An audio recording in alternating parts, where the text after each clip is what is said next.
Começa a adesão ao saque aniversário do Fundo de Garantia. Após a aprovação na CCJ, Senado vota a reforma da Previdência. Presidente Bolsonaro diz que interesse estrangeiro pela Amazônia é por causa do minério. Policiais suspeitos da morte de Ágata se recusam a participar da reconstituição do crime.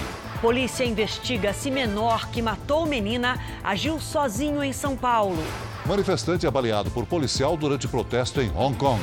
Na série especial, a luta dos moradores por uma vida melhor na maior favela da África.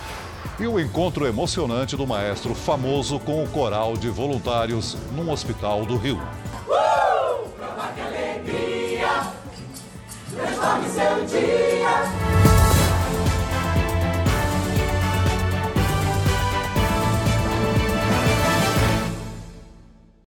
Oferecimento Bradesco. Experimente o futuro hoje.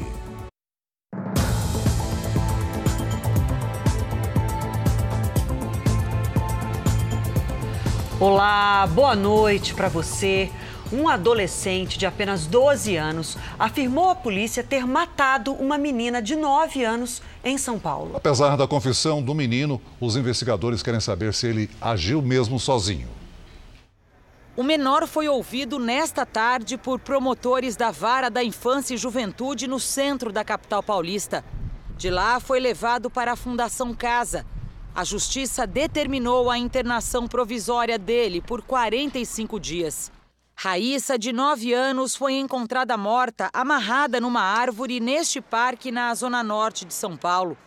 A menina desapareceu no domingo durante uma festa em um centro educacional da prefeitura. Vânia contou à polícia que deixou a filha na fila de um brinquedo para comprar pipoca. Quando voltou, não a encontrou mais. Eu falei, Raíssa, não sai com a mamãe daqui, não sai daqui com a mamãe. Não fica longe, porque ela tem autismo, né? Aí ela falou, tá bom, mamãe, eu vou ficar só brincando com esse menino. O adolescente e a vítima moravam na mesma rua e costumavam brincar juntos. São eles que aparecem nesta imagem de uma câmera de segurança, caminhando de mãos dadas em direção ao parque. O menor chamou funcionários do local dizendo que havia encontrado um corpo. Mais tarde, confessou para a mãe que matou a menina. Foram os pais dele que decidiram ir até a delegacia. No interrogatório, o adolescente confirmou ter matado Raíssa, mas não quis responder qual foi a motivação. Sobre não ter dito a verdade antes, disse que estava com muito medo e arrependido. O menor tem histórico de brigas frequentes na escola e no bairro onde mora. No depoimento, segundo a polícia, ele não demonstrou tristeza, disse que agiu sozinho, mas os investigadores aguardam o resultado dos laudos periciais, o depoimento de novas testemunhas e a avaliação psicológica do adolescente para saber se mais alguém participou do crime. Todas as nossas investigações ainda têm prosseguimentos, mas nós conseguimos obter várias informações que indicam a presença do adolescente de 12 anos de idade na cena do crime. No Rio de Janeiro, a polícia faz, nesse momento, a reconstituição da morte da menina Ágata, no Complexo do Alemão. Peritos tentam descobrir se havia ou não confronto no local no momento do tiro. Policiais civis usaram a mesma Kombi onde Ágata foi baleada. Por segurança, um comboio com veículos blindados fez a escolta. 5 testemunhas ajudaram a polícia. Tem um poste que apresenta sinais de disparo de arma de fogo e há uma possibilidade desse disparo ter sido efetuado em direção a esse poste e ter resvalado e acertado essa menina. Essa é uma hipótese que está sendo estudada pela perícia. A polícia esperou anoitecer para começar a reconstituição. Eles querem reproduzir condições bem semelhantes ao momento em que Ágata foi baleada. A gente vê que as testemunhas que acompanham a simulação estão com os rostos cobertos por questões de segurança. Nesse momento, eles estão fazendo medições e tentando traçar o caminho que a bala percorreu até atingir a menina. Policiais em uma moto simularam criminosos que, segundo a versão dos PMs, atiraram primeiro. Testemunhas dizem que não houve confronto. Os fragmentos encontrados no corpo de Ágata são compatíveis com munição de fuzil, mas não foi possível fazer o confronto balístico que determinaria exatamente de que arma partiu a bala. Vamos agora ao vivo ao Rio de Janeiro, onde o repórter Pedro Paulo Filho acompanha a reconstituição. Boa noite, Pedro Paulo. Como é que está o trabalho da polícia? Boa noite, Celso. Boa noite a todos. Os trabalhos já duram mais de 3 horas, mas, segundo os investigadores, já estão na reta final. Agora há pouco, 2 policiais militares que estavam de serviço na noite da morte, além de uma nova testemunha, apareceram por aqui para ajudar nas investigações. A mãe da menina Ágata passou mal e não conseguiu acompanhar a simulação. Representantes da OAB, da Comissão de Direitos Humanos da OAB, também estão aqui para acompanhar a reconstituição. Uma grande área da comunidade continua isolada. Além dessa hipótese levantada pelo delegado que coordena o trabalho de que uma bala pode ter atingido um poste antes de atingir a menina, os investigadores também querem esclarecer outras contradições que surgiram nos depoimentos prestados à divisão de homicídios. Mais de 20 pessoas já foram ouvidas. E essa reconstituição é considerada fundamental para poder esclarecer exatamente de onde partiu o disparo que provocou a morte da menina há 11 dias. Se de uma arma de policiais ou de criminosos. Do Rio de Janeiro, Pedro Paulo Filho. Obrigada, Pedro. A Justiça Federal afastou 39 fiscais do Ministério da Agricultura acusados de receber propina. Todos são investigados pela Operação Carne Fraca da Polícia Federal, que teve sua 4ª fase hoje. A Polícia Federal cumpriu mandados de busca e apreensão em 9 estados. A Operação Carne Fraca já havia produzido acusações contra 60 auditores do Ministério da Agricultura, responsáveis por inspecionar empresas que produzem alimentos. Eles teriam recebido propina para afrouxar a fiscalização. Algumas vezes o pagamento era para não ter esse incômodo de uma pessoa pegando no pé e reparando em cada detalhe da empresa. Muitas vezes era para poder agilizar, se precisasse de alguma coisa que fosse feita dentro de um prazo específico, aquilo era melhorado e feito muito mais rápido por conta dessas vantagens. 39 fiscais continuavam trabalhando até hoje. O juiz do caso decidiu afastá-los para que eles não atrapalhassem as investigações. A multinacional de alimentos, BRF, confessou que pagava propina a auditores na primeira fase da operação, que aconteceu em 2017. A empresa não é investigada nesta etapa, mas admitiu que inseria os fiscais como aposentados na contabilidade interna para não levantar suspeitas sobre os pagamentos ilegais. Ao todo, foram repassados 19 milhões de reais em subornos. De acordo com a polícia, a companhia também usava empresas com as quais tinha negócios para pagar os subornos. Uma delas foi a União Avícola Agroindustrial, que processa frangos e pertence ao ex-senador Cidinho Santos, do PL de Mato Grosso. A casa e o escritório dele foram vasculhados. Tanto a BRF como o Ministério da Agricultura informaram que colaboram com as autoridades. A União Avícola Agroindústria informou que o fiscal investigado na operação por recebimento de vantagens indevidas nunca trabalhou ou fez inspeção na empresa e que está à disposição para esclarecimento na Justiça. Agora, olha esse golpe. Quem poderia imaginar que a água retirada de um rio sem tratamento ia direto para uma fábrica clandestina de gelo? O caso foi descoberto lá em Goiânia. A fábrica de gelo funcionava no meio do mato, num galpão com piso de terra e paredes sem acabamento. As máquinas funcionavam com energia roubada da rede pública. Além da energia que fazia tudo isso aqui funcionar, né, de forma puxada de forma clandestina também, nós observamos aqui essas várias canos, essas mangueiras que são responsáveis por tirar a nascente do curso normal dela e trazer diretamente aqui para esses tanques. A água usada para fazer o gelo era retirada sem nenhum tratamento do rio Meia Ponte, o maior e mais poluído de Goiânia. E antes de chegar às formas, passava apenas por um precário sistema de filtragem. Um meião de jogador de futebol. E ele cometeu um crime gravíssimo, que é o crime contra a saúde pública. Essa água ela é imprópria para o consumo humano, ela pode causar diversas enfermidades, diversas doenças. As barras de gelo, mesmo com péssima aparência, eram vendidas numa rua movimentada de Goiânia, sem nota fiscal ou alvará do poder público. O dono do negócio, que é agente de trânsito da prefeitura, foi preso em flagrante. A polícia agora investiga se ele também não vendia a água do rio Meia Ponte como se fosse mineral. Tem depósito em Goiânia, que nós já estamos vistoriando, que está vendendo um garrafão de 20 litros por R$4. A Superintendência de Trânsito de Goiânia disse que vai aguardar a investigação para tomar as medidas cabíveis sobre o funcionário. O julgamento criminal mais longo da história de Brasília entrou em seu 9º dia. Amanhã o júri decide se a arquiteta Adriana Vilela mandou matar os pais e a empregada da família.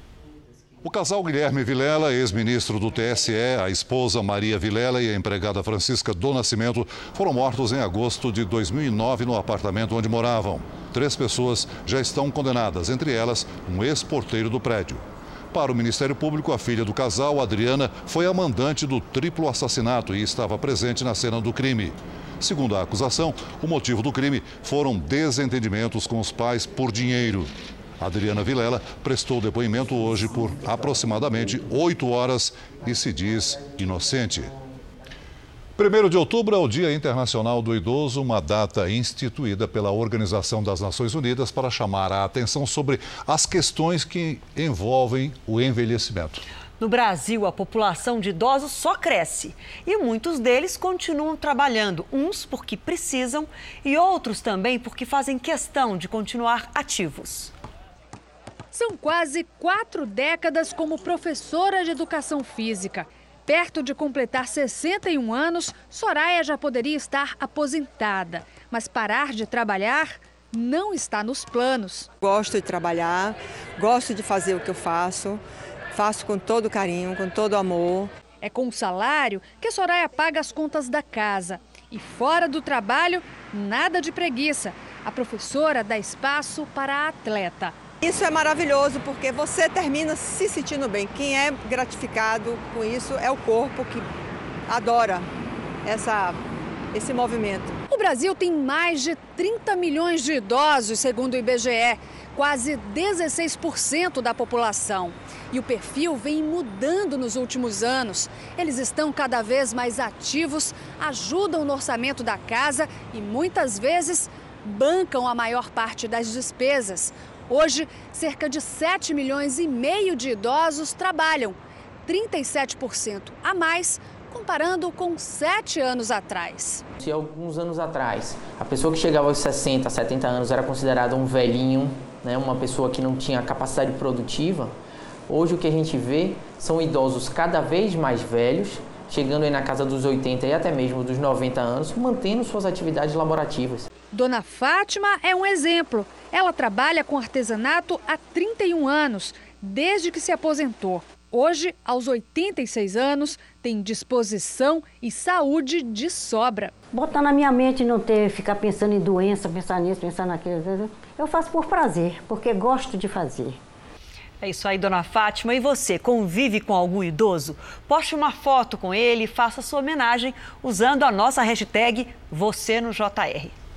No primeiro dia de adesão ao saque aniversário do FGTS, muitos trabalhadores ficaram em dúvida. Vale a pena pedir a retirada anual de parte do dinheiro? Para decidir, é preciso levar em conta o total de recursos que o trabalhador possui na conta e a possibilidade de ser demitido em curto prazo. No caixa eletrônico, uma conferida no extrato do fundo de garantia. O Israel já decidiu que vai pedir o saque aniversário. Um dinheirinho que a gente não está esperando é muito bem-vindo. É muito bem-vindo. O valor do saque depende de quanto a pessoa tem na conta do fundo. Com até R$ 500, ela pode retirar a metade. Quanto maior for o saldo, menor o percentual disponível. São 7 faixas. Na última, quem tiver mais de 20 mil pode receber 5%. Além disso, há uma parcela adicional para cada faixa, que vai de R$ 50 até R$ 2.900. Um exemplo, um trabalhador com R$ 12 mil de saldo, somando o percentual mais a parcela adicional, retira R$ 2.950. Segundo a Caixa Econômica Federal, mais de 96 milhões de brasileiros têm dinheiro para sacar no fundo de garantia. Existem 2 caminhos. No celular, é só baixar o aplicativo do FGTS para informar que quer receber o benefício. A outra opção é registrar o pedido no site fgts.caixa.gov.br. Se aderir ao saque aniversário, todas as contas que esse trabalhador tiver, elas estarão sobre a égide desta sistemática. Não é possível aderir por conta. Os pagamentos vão seguir um calendário de acordo com o aniversário do trabalhador. Começa no ano que vem. Nascidos em janeiro e fevereiro recebem de abril a junho. E os saques seguem até o final do ano. Você pode ver o calendário completo no r7.com. Quem optar pelo saque aniversário continua com o direito à multa de 40% do FGTS em caso de demissão. Mas atenção, não recebe o valor total do fundo se perder o emprego. O saldo fica bloqueado por 2 anos, a partir da data em que o trabalhador fizer a adesão ao saque aniversário. Primordial que o trabalhador avalie a situação dele de trabalho em termos de vínculo. Se existe alguma possibilidade em curto prazo de haver um rompimento desse vínculo trabalhista. O Marcelo já avaliou. Por enquanto, acha melhor não mexer no fundo de garantia. Deixo meu dinheiro lá, aí se caso acontecer de um imprevisto, a gente ser aí mandado embora, a gente retira tudo de uma vez só. Bom, e ainda falando sobre FGTS, para ficar bem claro, agora são 2 tipos de saque. Vamos ver as diferenças aqui no telão? Tem um saque que é chamado de saque imediato, que é aquele de R$ 500, que começou há mais de 15 dias e o trabalhador pode tirar esse dinheiro uma única vez. Esse é diferente do que a gente mostrou agora na reportagem, que é o saque aniversário. A retirada desse é anual e de uma parte do saldo depende de quanto o trabalhador tem na conta. E ela é anual. Agora, o saque aniversário ele não é obrigatório. O trabalhador tem que aderir, isso começou hoje. Mas quem optar por participar desse saque aniversário, se mudar de ideia, vai ter que esperar 2 anos para voltar às regras anteriores. E todas essas opções não mudam aquelas regras de retirada total, que valem para a compra financiada do primeiro imóvel, em casos de aposentadoria, e também para portadores de doenças graves, como AIDS e câncer, por exemplo. E você pode conferir mais detalhes do calendário de pagamento no r7.com. Agora já vamos falar da reforma da Previdência, porque o Senado vota ainda hoje em primeiro turno o projeto de emenda constitucional da Previdência. Na Comissão de Constituição e Justiça, ele passou com folga. Então vamos ao vivo a Brasília, onde está o repórter Alessandro Saturno. Boa noite para você, Alessandro. A votação vai avançar pela madrugada? Tem alguma previsão de horário?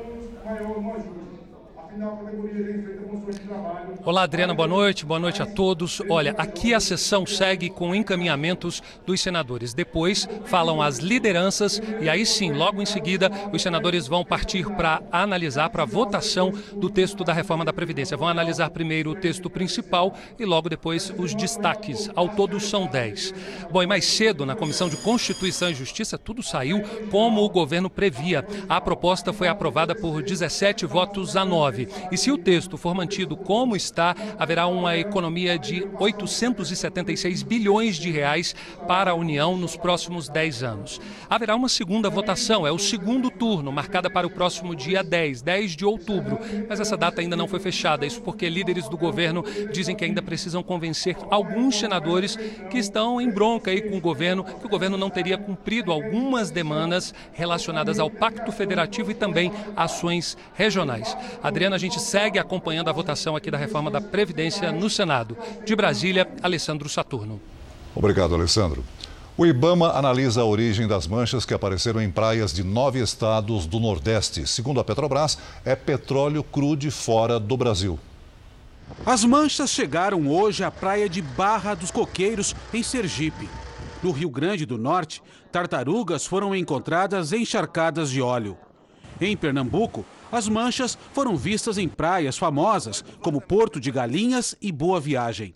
Ao todo, 114 localidades em 53 cidades do Nordeste foram atingidas pelo produto. Em Natal, a preocupação é com os peixes consumidos pela população. Uma moradora encontrou líquido escuro dentro do pescado. Quando foi na metade, eu comecei a sentir um amargo. Para traçar estratégias de controle e de limpeza nas praias, representantes dos estados atingidos se encontraram no Recife. Vai ser oficiada a Polícia Federal e vai ser oficiado também o Ministério Público para que eles acompanhem esse processo de investigação, que esse é o interesse de todos os estados. De acordo com a Petrobras, análises da Marinha apontam que o material é petróleo cru e que a composição indica que não é produzido no Brasil. A hipótese é de que o material tenha sido descartado por navios em alto mar. O IBAMA está analisando imagens de satélite para tentar identificar o local onde esse produto foi despejado para chegar à origem dele. Buscando os navios que tenham trafegado pela costa do Brasil para colher amostras dos tanques desses navios, fazer uma comparação com o óleo que está sendo encontrado nas praias. As autoridades alertam para evitar contato com o material e deixar de consumir frutos do mar caso estejam sujos de petróleo. Nos Estados Unidos, as temperaturas devem bater recordes de calor. A estação é outono no hemisfério norte, mas o clima é de verão. Hoje eles andaram por todo lado, nas cinturas, sobre as bolsas, até debaixo das cadeiras da praça. Mas não foram vestidos, porque não precisou mesmo. Esse argentino de férias aproveitou o clima em Nova York. É lindo poder passear assim com essa temperatura, diz. Com este calor, é hermoso. As árvores estão cheias de folhas verdes, as flores pedindo água. 8 dias de um outono que mais parece primavera. E amanhã vai parecer verão aqui em Nova York. A previsão é de que os termômetros cheguem a 32 graus. Mas quem mora aqui há mais tempo sabe que esse é o último aviso a respeito do que vem por aí. Wagner Godinho, 30 anos, de Nova York, diz que esse calor todo é um aviso de que o frio está chegando já. Segundo os meteorologistas, tudo isso é efeito das mudanças climáticas do planeta. A família de Fortaleza, que vai ficar até dezembro, gostou da surpresa. Eu estava preparada para o outono mesmo. Ainda bem que eu trouxe umas roupinhas um pouco leves. Poucas. Pouquíssimas. E a previsão garante, amanhã o sol vai brilhar novamente. Manifestantes pró-democracia entraram em confronto com a polícia de Hong Kong durante a comemoração dos 70 anos da Revolução Comunista na China. Um homem foi baleado. O confronto aconteceu no centro de Hong Kong. Cercado, um policial reagiu e atirou. Nesta imagem é possível ver o exato momento do disparo a queima-roupa. O manifestante de 18 anos foi levado para o hospital com um ferimento grave no ombro, mas não há risco de morte. Em um pronunciamento oficial, o chefe de polícia de Hong Kong afirmou que a ação foi legal e justa. Mais cedo, a tropa de choque usou bombas de gás e balas de borracha para dispersar a multidão. Pelo menos 180 pessoas foram presas e 66 ficaram feridas. A população que marchou pelas ruas nesta terça-feira foi convocada para o chamado Dia de Dor. Uma tentativa de perturbar a celebração de 70 anos da Revolução Comunista. Enquanto o caos se espalhava por Hong Kong, em Pequim, uma demonstração a céu aberto do grande poder militar da China. Aviões, tanques e 15 mil soldados participaram do desfile. Durante o discurso, o presidente Xi Jinping afirmou que nada pode abalar a nação chinesa. A líder de Hong Kong, Carrie Lam, participou das celebrações. A presença dela ao lado de grandes líderes do Partido Comunista foi uma mensagem à população. O controle ainda está nas mãos da China. Veja ainda nesta edição, a nova geração chega ao mercado de trabalho cheia de criatividade. E também nossa equipe entra na maior favela da África, onde vivem mais de 1 milhão de pessoas. Uma rotina dura, mas que também tem momentos de diversão.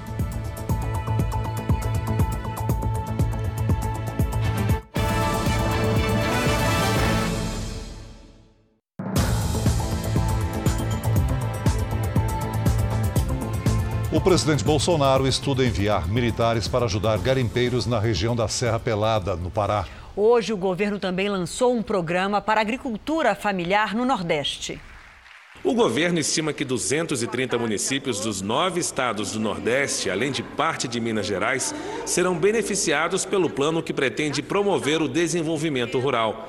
São quase 2 milhões de pequenos e médios agricultores. Com certeza você vai estar dando assistência técnica, vai estar trazendo crédito ao pequeno produtor e com isso vai gerar renda e melhorias na vida de todos. A ministra Tereza Cristina deixou a cerimônia sem responder sobre a troca de comando no Instituto Nacional de Colonização e Reforma Agrária, o INCRA.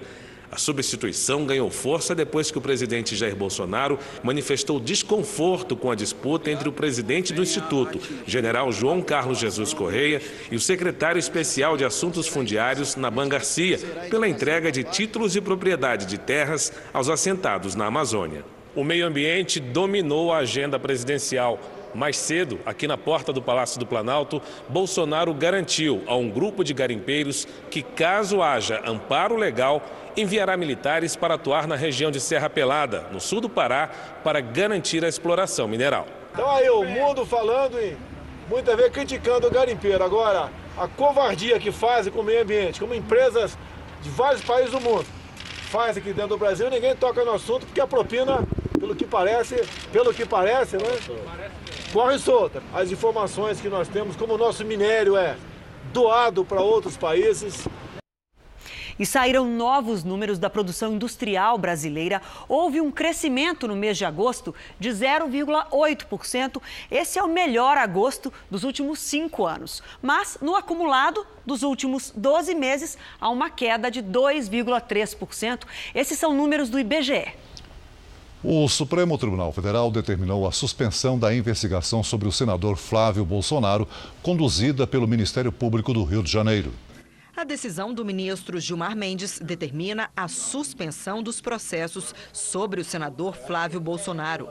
O inquérito é baseado em informações sigilosas, obtidas sem autorização judicial com dados do extinto COAF, o Conselho de Controle de Atividades Financeiras. A investigação apura movimentações na conta de Flávio e de ex-assessores, enquanto deputado estadual do Rio de Janeiro. Em julho, o presidente da Suprema Corte, ministro Dias Toffoli, já havia determinado a paralisação dos processos. Mesmo assim, o Ministério Público do Rio de Janeiro deu continuidade às investigações. A defesa do parlamentar fala em perseguição. Não existe absolutamente nada contra Flávio Bolsonaro, nenhum indício, qualquer movimentação atípica sem origem, não existe nenhuma ilegalidade. Autoridades do Estado do Rio de Janeiro quebraram o sigilo bancário e fiscal do senador Flávio Bolsonaro de forma ilegal, irregular e absolutamente contrária ao que diz as regras. Num dos trechos do despacho, Gilmar Mendes destaca que houve descumprimento da decisão de Toffoli e determina que o Conselho Nacional do Ministério Público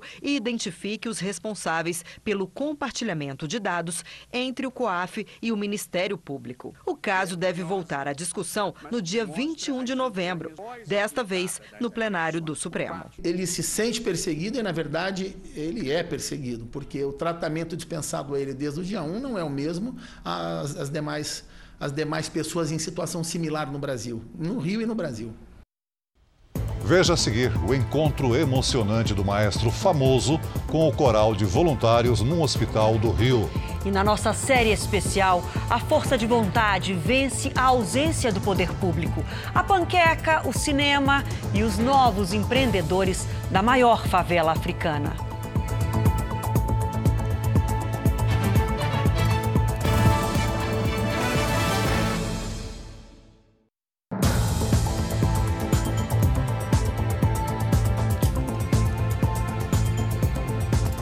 O presidente do Tribunal Regional Federal da 4ª Região, em Porto Alegre, defende que o ex-presidente Lula deixe a cadeia para cumprir a progressão de pena prevista em lei. Para o desembargador Vitor Laus, Lula deve deixar o regime fechado e ir para o semiaberto. No entendimento dele, a progressão de pena é um benefício e deve ser cumprido. Havendo um sistema legal sujeito a regras, essas regras devem ser cumpridas. Então, alguém implementa um tempo para progredir de regime. Em progredindo, deve deixar o local onde ele está. Se pergunta, Ele pode recusar? Eu quero ficar? Me parece que, a grosso modo, isso inviabilizaria o sistema, não? Porque outras pessoas precisam da vaga. O presidente do TRF4 foi um dos desembargadores responsáveis por condenar Lula por corrupção passiva e lavagem de dinheiro em segunda instância. Com uma pena de 8 anos e 10 meses de detenção pelo caso do triplex do Guarujá, Lula foi preso em abril de 2018 e cumpre a pena na carceragem da Polícia Federal, em Curitiba. O Ministério Público Federal pediu à Justiça a progressão do regime de Lula do fechado para o semiaberto. Ontem, o ex-presidente anunciou que não irá aceitar o benefício. O presidente do Tribunal Regional Federal da 4ª Região também falou sobre a decisão que pode levar à anulação de 32 sentenças e beneficiar 143 réus já condenados na Operação Lava Jato. Na última quinta-feira, a maioria dos ministros do Supremo Tribunal Federal aprovou o recurso que pode levar à anulação das sentenças. A corte entendeu que réus delatados têm o direito de se manifestar depois dos réus delatores. Na opinião do presidente do TRF4, a legislação penal prevê prazo igual para todos os réus e não há prejuízos para a defesa de quem não fechar acordo de delação premiada. Agora, ali não vai ter nada de novo. Você vai fazer uma condensação, um resumo do que já foi debatido. Então, digamos assim, um tanto exótico você alegar que nessa peça possa ter surgido algum prejuízo porque você falou antes ou ao mesmo tempo que alguém. E a Polícia Federal do Paraná certificou que o ex-presidente Lula apresenta bom comportamento na carceragem. A medida favorece a passagem de Lula do regime fechado ao semiaberto. Uma nova geração chega ao mercado de trabalho. Eles são criativos e encontram no estágio uma porta para o futuro. É a vez da geração Z dar as caras no mercado. A turma que já nasceu no mundo digital e tem 23 anos ou menos. É criativa e gosta de pôr as próprias ideias em prática, como a Giovana. Muito conectada, como todos da geração Z, ela está no último ano de publicidade e propaganda. Faz estágio e, quando o assunto é trabalho, já sabe o que quer. É fazer o que você ama, é estar feliz fazendo aquilo que você sempre desejou, mas fazendo bem feito, se sentindo dono daquilo que você está fazendo. Foco é a chave do sucesso, porque esses jovens vão encontrar um ambiente competitivo e cheio de desafios no mercado. É o que o IBGE mostra. 40% dos desempregados têm idade entre 14 e 24 anos. 1.076.000 jovens desistiu de procurar emprego. Por outro lado, a primeira chance do mercado pode ser agora. No primeiro semestre, foram abertas mais de 248 mil vagas de aprendiz e estágios no país, 6% a mais que no mesmo período do ano passado. Se destacar agora, pode ser o caminho para conquistar uma vaga efetiva no futuro. As primeiras contratações que serão feitas no mercado são de jovens estagiários, são de trabalhadores intermitentes, enfim, categorias mais flexíveis de trabalho. E essa é uma oportunidade para que, com o tempo, com a recuperação econômica, as empresas utilizem esses mesmos trabalhadores para serem efetivados. Pensando nisso, a Giovana foi se preparando, conseguiu se organizar para estudar e trabalhar. Garante que o estágio faz uma baita diferença. A empresa que eu estou hoje me dá muito suporte, a gente tem muito programa aqui dentro para desenvolvimento. Se tudo sair como previsto... Ser contratada, né? Como trainee, se Deus quiser. Você quer dicas para conquistar uma vaga de estágio? Acesse r7.com e confira. Terça-feira abafada na região sul do Brasil. Em Porto Alegre, os termômetros passaram dos 35 graus. Lidiane, boa noite para você. Boa noite. Calorão assim, a gente sabe que geralmente é uma frente fria que está chegando. Vem temporais por aí? Vem sim, viu, Adriana? Boa noite para você. Para quem está aí do outro lado da tela, olha, os temporais provocam transtornos em partes do Rio Grande do Sul e isso já acontece nas próximas horas. A frente fria puxa a umidade da Amazônia e forma nuvens carregadas. Tem alerta para alagamentos, ventania de até 80 km por hora e ondas de 2,5 metros. Faz sol também do sudeste até o interior do nordeste. E como é que ficam as temperaturas? Vamos lá, olha, antes da chuva, altas. Depois faz frio na região sul. Máxima de 24 graus em Porto Alegre e 31 em Curitiba. Em Cuiabá e em Teresina, máxima de 37. Em Porto Velho, chance de temporais com 36 graus. Em Salvador, chuva a qualquer hora com 27 graus. Vamos seguir ali pelo Nordeste, porque tem participação de casa. Olha, o Adriano Santos, lá da Bahia, ele é de São Felipe, quer saber como é que fica o tempo na cidade dele. E a Ana Cleiva quer saber como é que vai ficar no Recife. Pra já, viu, Adriano? Olha só. Adriano, em São Felipe, tudo bem parecido com a capital baiana. Máxima de 28 graus com aquele chove para o dia todo. Ana Cleiva, aí no Recife não vai ter variação na temperatura não, viu? Com sol e chance de chuva bem leve. Seguimos aqui com outras localidades. Em Curitiba e no Rio de Janeiro, 31 graus sem chuva. Em São Paulo, tempo seco com 33 e atenção para a baixa umidade do ar. Hoje tivemos 30%, quando o ideal são 60%. Fica aqui também o pedido para participação, todo mundo que quiser, hashtag você no JR, a gente responde aqui. A gente bota o Brasil todo nesse mapa-tempo. Aqui. Até amanhã. Até amanhã. Obrigada. Agora um destaque internacional. Um dia após o presidente do Peru dissolver o parlamento e convocar eleições, o país vive um grande impasse. Neste momento, o Peru tem 2 chefes de governo, um apoiado pelas Forças Armadas e o outro pelo Congresso. Agentes das Forças Armadas bloquearam a entrada do Congresso. O presidente Martín Vizcarra tem o apoio da polícia e das Forças Armadas. Já o Congresso, em que a oposição é maioria, suspendeu Vizcarra por 1 ano e deu posse à vice Mercedes Arauz como interina. Vizcarra acusa o parlamento de bloquear a luta contra a corrupção. Os últimos 4 presidentes do Peru foram alvo de investigações envolvendo a construtora brasileira Odebrecht. Um deles, Alan Garcia, cometeu suicídio quando soube que seria preso. Uma mulher invadiu o espaço do leão num zoológico americano. O vídeo foi feito por um visitante. A mulher, que não teve a identidade revelada, aparece sobre a barreira que separa o público de um leão. Ela chega a dançar a poucos metros do felino. Seguranças escoltaram a visitante para fora do zoológico, que apresentou uma queixa contra a turista por invasão. Que loucura isso. Agora, nossa série especial, a desigualdade social é bastante profunda no Quênia. Na capital, Nairobi, o tom dourado das savanas se torna cinza na paisagem da maior comunidade do país. Uma vida difícil para quem não consegue romper o ciclo da pobreza e da baixa escolaridade.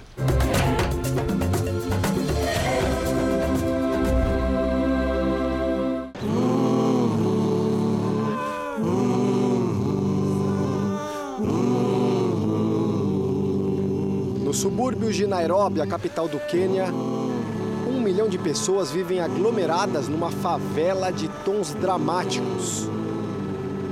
É uma concentração absurda de pobreza por metro quadrado. Essa é a comunidade de Kibera, o retrato da desigualdade africana. O líder comunitário Nehemia explica. Aqui temos gente do próprio Quênia e também de outros países como Uganda, Sudão e Tanzânia. Podemos dizer que Kibera é a casa do povo da África.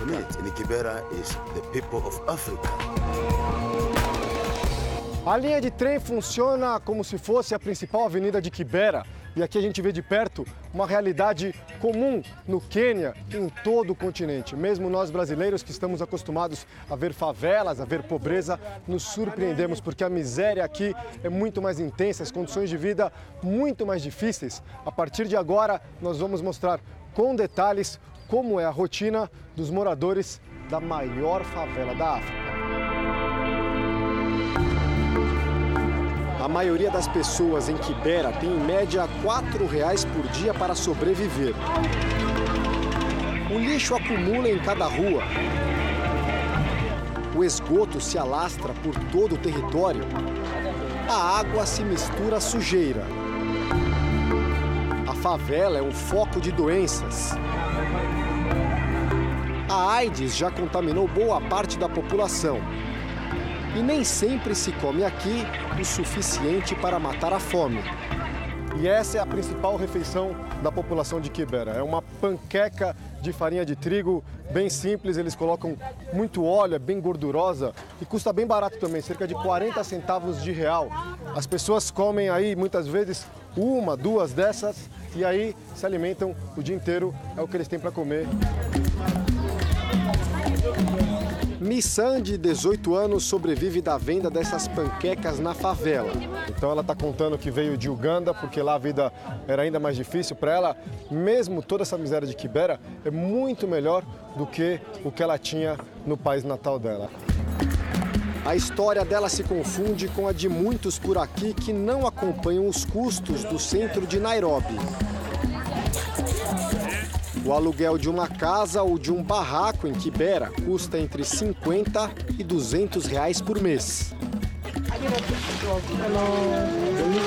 Emily tem 32 anos. Há 12 ela praticamente não sai das ruas de terra de Quibera. Ali mesmo, a céu aberto, lava roupas para outros moradores. Ganha no máximo 100 reais por mês. Claro que não é o suficiente, mas é a minha única opção, diz ela. Pergunto se ao menos ela consegue ter comida em casa.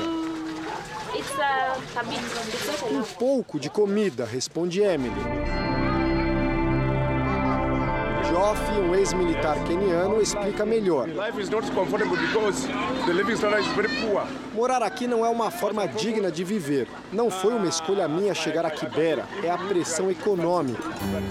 No meio da entrevista com o desempregado, sou surpreendido pela curiosidade dos garotos. Eles me acham branquelo demais. As crianças de Quibera raramente frequentam escolas do governo. Muitas passam o dia assim, na rua, apenas brincando.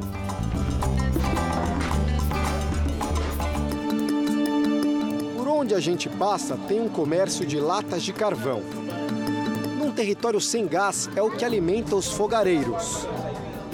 E nem todo mundo tem o privilégio de comprar uma latinha dessas. Muitas famílias não conseguem sequer o pouco dinheiro para comprar o carvão e aí o que elas fazem é misturar um carvão queimado com barro até formar essa pedra aqui, que é o subproduto do carvão. E é com isso que essas famílias conseguem o combustível para cozinhar, conseguem o combustível para pelo menos preparar a comida e alimentar as crianças daqui de Quibera. É o caso de Hadidja. A vida dela ficou muito mais complicada desde que o marido morreu. Na casa de barro, apertada, quente, ela dorme com 6 netos. E depende de doações para alimentar os meninos. Há moradores ainda mais vulneráveis. Sem renda, sem casa, sem ajuda, essa senhora e a neta vivem num banheiro abandonado nas vielas mais profundas de Quibera.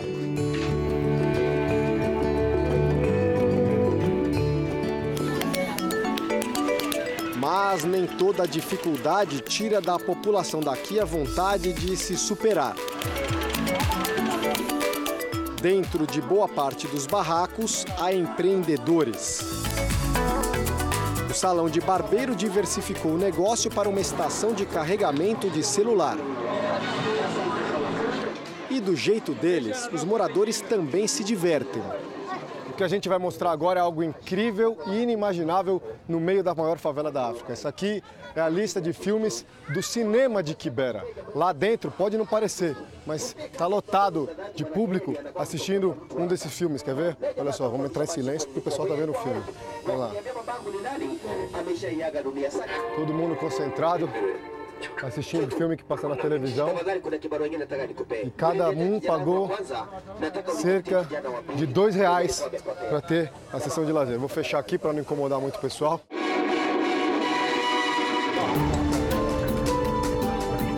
O povo de Quibera costuma dizer que existem 3 inimigos a serem derrotados por aqui: a ignorância, a pobreza e a doença. E como sair daqui é um sonho distante para os jovens, A alternativa é mudar a própria realidade, já que o poder público raramente chega até a imensa comunidade. Jack criou um centro de capacitação de informática. Ela tenta formar meninos e meninas em busca do primeiro emprego. Queremos replicar a ideia desse centro em outros locais de Kibera para que mais e mais moradores tenham oportunidades, diz ela. Kilipo ensina artes para dar cores à rotina das crianças da favela. E Edwin criou um banco social. Ele já financiou mais de 50 motos para jovens que viviam na criminalidade e hoje ganham a vida com entregas. Quando um deles termina de pagar um empréstimo e vejo que ajudei a transformar a vida de um morador de Kibera, é uma grande alegria. Afinal, essa é a minha casa.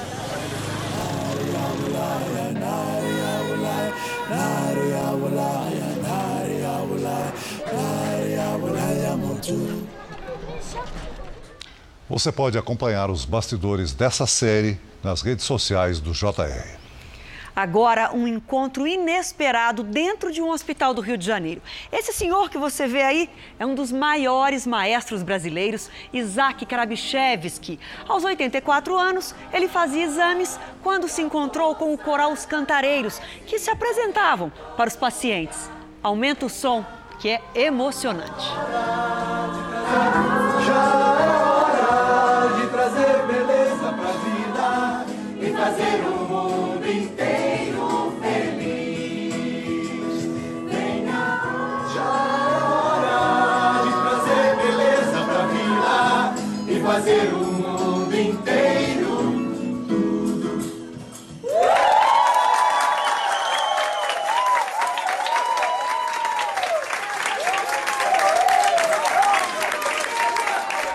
O Jornal da Record termina aqui. Você pode assistir a edição de hoje na íntegra no Play Plus. E à 00:30 tem mais uma edição do Jornal da Record com Sérgio Aguiar. Fique agora com a Fazenda ao vivo com o Marcos Mion.